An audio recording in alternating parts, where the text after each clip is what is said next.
Hi guys, if you are confused about the different cycles on your Whirlpool WTW4816FW top load washer, you are not alone. Settings like normal, dedicates or heavy duty can seem confusing at first.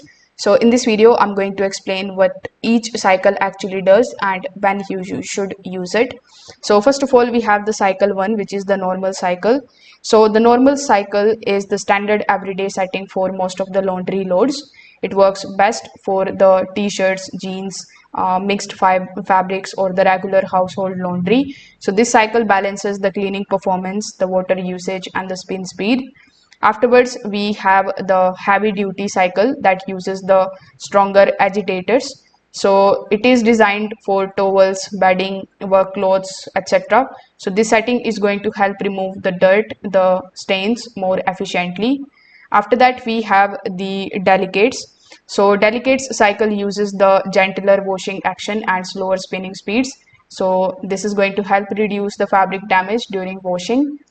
We also have the quick wash cycle. So quick wash cycle is made for the small and the lightly dirty loads that need fast cleaning. So it uses the shorter wash times and it is very useful when you need clothes cleaned quickly. Now we also have the drain and the spin cycle. So this is the option that is going to remove the water from the washer without running a full cycle. So it is useful for the wet clothes, for extra spinning or finishing partially washed loads. So this particular model uses an auto sensing system as well that is going to measure the laundry load before filling the water. This means the washer may use less water than the older machines, which is completely normal. Now, if you want to know more about the load washer cycle, you can just simply take a look at this particular guide.